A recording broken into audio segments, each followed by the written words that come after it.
Students, कैसे आप सब? कॉमर्स वाले भैया यूट्यूब चैनल में आप सभी का स्वागत है। अगर आपने अब तक हमारे इस चैनल को सब्सक्राइब नहीं किया है तो प्लीज सब्सक्राइब इट और अपने दोस्तों के साथ भी आप इसे शेयर करें। दोस्तों, इंडियन कॉन्ट्रैक्ट एक्ट के टॉपिक्स को आगे बढ़ाते हुए आज मैं आपको एक्सप्लेन करूंगा डिफरेंट टाइप्स ऑफ कॉन्ट्रैक्ट। जी हाँ, आज मैं विभिन्न प्रकार के कॉन्ट्रैक्ट्स के बारे में आपको समझाऊंगा। दोस्तों, कॉन्ट्रैक्ट्स के जितने भी टाइप्स हैं उन सभी टाइप्स को 3 ग्रुप्स में रखा गया है। On the basis of modes of creation, on the basis of modes of performance, and on the basis of enforceability. On the basis of modes of creation, जो पहला टाइप है उसे कहा गया है एक्सप्रेस कॉन्ट्रैक्ट। Express contract.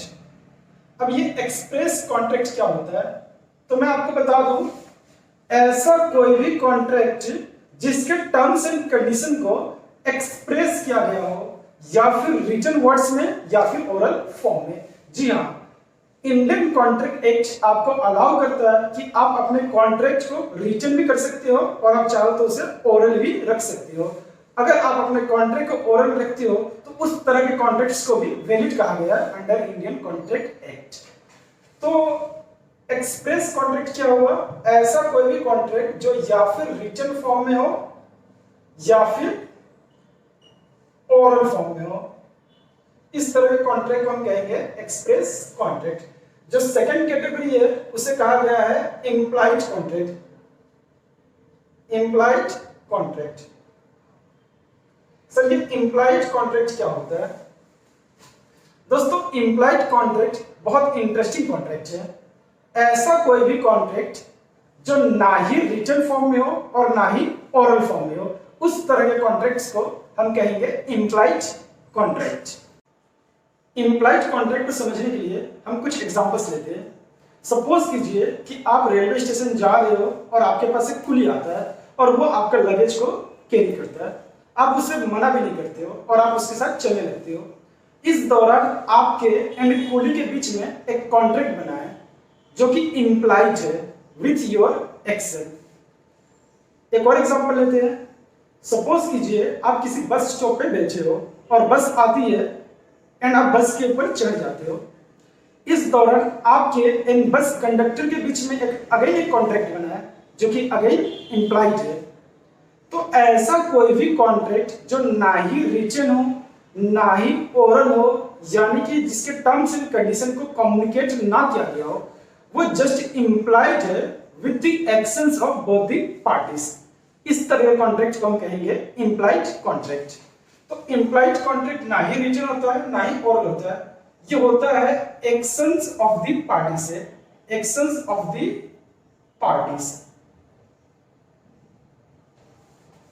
जो third category है उसे कहा गया है quasi contract. Now what is quasi contract? पिछले कुछ सालों से क्वासी कॉन्ट्रैक्ट एग्जामिनर्स का फेवरेट टॉपिक बना हुआ है। Quasi contract is one of the most important contract जो आपके एग्जाम में अगेन and अगेन पूछा जाता है। दोस्तों, क्वासी कॉन्ट्रैक्ट एक खास तरह के प्रिंसिपल के ऊपर बेस्ड है और उस प्रिंसिपल का नाम है unjust enrichment of one person at the cost of another. मैं एक बार और रिपीट कर रहा हूं, unjust enrichment of one person at the cost of another. यानी कि किसी एक पर्सन के नुकसान पे किसी दूसरे पर्सन का बेनिफिट नहीं होना चाहिए। अगर किसी एक पर्सन के नुकसान पे किसी दूसरे पर्सन का बेनिफिट होता है तो इस दौरान उन दोनों के बीच में जो कॉन्ट्रैक्ट इंपोज्ड होगा बाय द लॉ, उस तरह के कॉन्ट्रैक्ट को हम कहेंगे क्वासी कॉन्ट्रैक्ट। दोस्तों, क्वासी कॉन्ट्रैक्ट सिचुएशन के ऊपर बेस्ड होता है। हमने देखा था एक्सप्रेस कॉन्ट्रैक्ट रिटन या ओरल फॉर्म में होता है। Implied contract actions of the party से होती है। क्वासी कॉन्ट्रैक्ट सिचुएशन के ऊपर होता है। ऐसा कोई भी सिचुएशन अगर किसी एक पार्टी का नुकसान हो रहा हो और उस नुकसान के कारण किसी दूसरे पार्टी का बेनिफिट हो रहा हो तो उस दौरान एक कॉन्ट्रैक्ट बनेगा उन दोनों पार्टी के बीच में। उस तरह के कॉन्ट्रैक्ट्स को हम कहेंगे क्वासी कॉन्ट्रैक्ट। कुछ एग्जांपल्स लेते हैं। सपोज कीजिए आप बैंक जाते हो कैश विड्रॉ करने के लिए और आपका बैंक के कैशियर आपको ज्यादा कैश दे देता है। आपका बेनिफिट हो गया और बैंक कैशियर का नुकसान हो गया। इस दौरान आपका एंड बैंक कैशियर के बीच में एक कॉन्ट्रैक्ट बनेगा फॉर द एक्सेस केस, जो कि क्वासी कॉन्ट्रैक्ट कहलाएगा। अब हम डिफरेंट टाइप्स ऑफ कॉन्ट्रैक्ट जानेंगे under the head mode of performance. जो पहला टाइप है under the head mode of performance, उसे कहा गया है यूनिलेटरल कॉन्ट्रैक्ट। यूनिलेटरल कॉन्ट्रैक्ट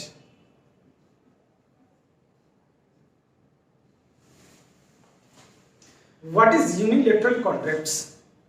दोस्तों, ऐसा कोई भी कॉन्ट्रैक्ट जहां पर एक पार्टी ने अपना ड्यूटी परफॉर्म कर दिया है एंड दूसरे पार्टी ने अब तक अपना ड्यूटी, अपना ऑब्लिगेशन परफॉर्म ना किया गया हो, यानी कि performance from the one party is outstanding. इस तरह के कॉन्ट्रैक्ट को आप कहोगे यूनिलेटरल। एक एग्जांपल लेते हैं। सपोज कीजिए आपने Amazon से ऑनलाइन कुछ ऑर्डर किया और आपने ऑनलाइन ही पेमेंट कर दिया, लेकिन आपको Amazon की तरफ से कोई भी डिलीवरी आपको नहीं मिला है। तो इस तरह के कॉन्ट्रैक्ट को हम कहेंगे यूनिलेटरल। इस कॉन्ट्रैक्ट में आपके साइड से आपका ऑब्लिगेशन फुलफिल हो चुका है, but the obligation from the side of Amazon is still pending. इस तरह के कॉन्ट्रैक्ट को आप कहोगे यूनिलेटरल। जो सेकंड कैटेगरी है उसे कहा गया है बायलैटरल कॉन्ट्रैक्ट। बायलैटरल कॉन्ट्रैक्ट ऐसा कोई भी कॉन्ट्रैक्ट जहां पर दोनों ही पार्टी की तरफ से परफॉर्मेंस आउटस्टैंडिंग है या फिर पेंडिंग है, उस तरह के कॉन्ट्रैक्ट्स को आप कहोगे bilateral contract. The third type is executory contract. दोस्तों, bilateral contract and executory contract are same. Executory contract में भी दोनों ही पार्टी की तरफ से परफॉर्मेंस पेंडिंग होती है। And the last category is executed contract. Now what is executed contract? दोस्तों, ऐसा कोई भी कॉन्ट्रैक्ट जहां पर दोनों ही पार्टी ने अपना अपना ऑब्लिगेशंस को परफॉर्म कर दिया हो, उस तरह के कॉन्ट्रैक्ट कहोगे आप एग्जीक्यूटेड कॉन्ट्रैक्ट। फॉर एग्जांपल, आपने Amazon से कुछ ऑर्डर किया ऑनलाइन, आपका परफॉर्मेंस कंप्लीट एंड Amazon ने आपको डिलीवरी भी दे दिया, Amazon का परफॉर्मेंस भी क्या हो गया, कंप्लीट हो गया। तो इस तरह के कॉन्ट्रैक्ट को आप कहोगे एग्जीक्यूटेड कॉन्ट्रैक्ट। अब मैं आपको different type of contract explain करूंगा on the basis of enforceability. On the basis of enforceability, the first type is void agreement. Void agreement. दोस्तों, ये void agreement क्या है? ऐसा कोई भी कॉन्ट्रैक्ट जो इनफोर्सिबल ना हो, उस तरह के कॉन्ट्रैक्ट को आप कहोगे void agreement। यानी कि contract minus enforceability is void agreement। Sir, ये इनफोर्सिबिलिटी का मतलब क्या है?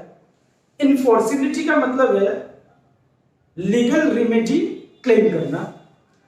अगर किसी कॉन्ट्रैक्ट के तहत आप लीगल रेमेडी क्लेम ना कर पाओ या फिर आप किसी कॉन्ट्रैक्ट को लीगली इन्फोर्स ना करवा पाओ, तो उस तरह के कॉन्ट्रैक्ट को आप कहोगे void agreement। यानी कि ऐसा कोई भी अग्रीमेंट जहां पर essential element of contracts are missing, उस तरह के अग्रीमेंट्स को आप कहोगे void agreement। एक एग्जांपल लेते हैं। सपोज कीजिए कि आपने किसी माइनर के साथ एक कॉन्ट्रैक्ट किया, तो क्या इस कॉन्ट्रैक्ट को लीगली इन्फोर्स करवा पाना पॉसिबल है? जी नहीं। माइनर के साथ किया गया contract can not be enforce by law. तो इस तरह के कॉन्ट्रैक्ट को हम कहेंगे void agreement। दोस्तों, void agreement वैलिड कॉन्ट्रैक्ट का ऑपोजिट होता है। तो second category is valid contract. ये वैलिड कॉन्ट्रैक्ट क्या है? ऐसा कोई भी कॉन्ट्रैक्ट जो लीगली एनफोर्सिबल हो, उस तरह के कॉन्ट्रैक्ट को आप कहोगे वैलिड कॉन्ट्रैक्ट। यानी कि a contract having all the essential element of a valid contract is known as valid contract. जो थर्ड कैटेगरी है वो है वॉइड कॉन्ट्रैक्ट। दोस्तों स्टूडेंट्स यहां पर कंफ्यूज हो जाते हैं void agreement and void contract के बीच में। दोस्तों void agreement and void contract के बीच में बहुत बड़ा डिफरेंस है। मैं आपको एक्सप्लेन करता हूं कि इनके बीच में एग्जैक्टली क्या डिफरेंस है। दोस्तों वॉइड अग्रीमेंट जो है वो कभी भी इनफोर्सेबल बाय लॉ था ही नहीं, यानी कि ऐसा कोई भी अग्रीमेंट जो कभी भी लीगली इन्फोर्स हुआ ही ना हो, उस तरह के अग्रीमेंट या फिर कॉन्ट्रैक्ट को कहोगे वॉइड अग्रीमेंट। अब देखोगे जो वॉइड कॉन्ट्रैक्ट है वो वैलिड कॉन्ट्रैक्ट के बाद आया है, यानी कि वॉइड कॉन्ट्रैक्ट का मतलब हुआ ऐसा कोई भी contract which was valid at the time of formation but became void due to certain impossibility of performance. Void contract है ऐसा कोई भी कॉन्ट्रैक्ट जो बनाते वक्त वैलिड था मगर किसी कारणवश बाद में वो वॉइड हो गया हो, उस तरह के कॉन्ट्रैक्ट को आप कहोगे वॉइड कॉन्ट्रैक्ट। एक एग्जांपल लेते हैं। सपोज कीजिए मैंने ऋषि कपूर के साथ एक मूवी साइन किया। फिल्म का शूटिंग होने से पहले ऋषि कपूर जी का डेथ हो गया।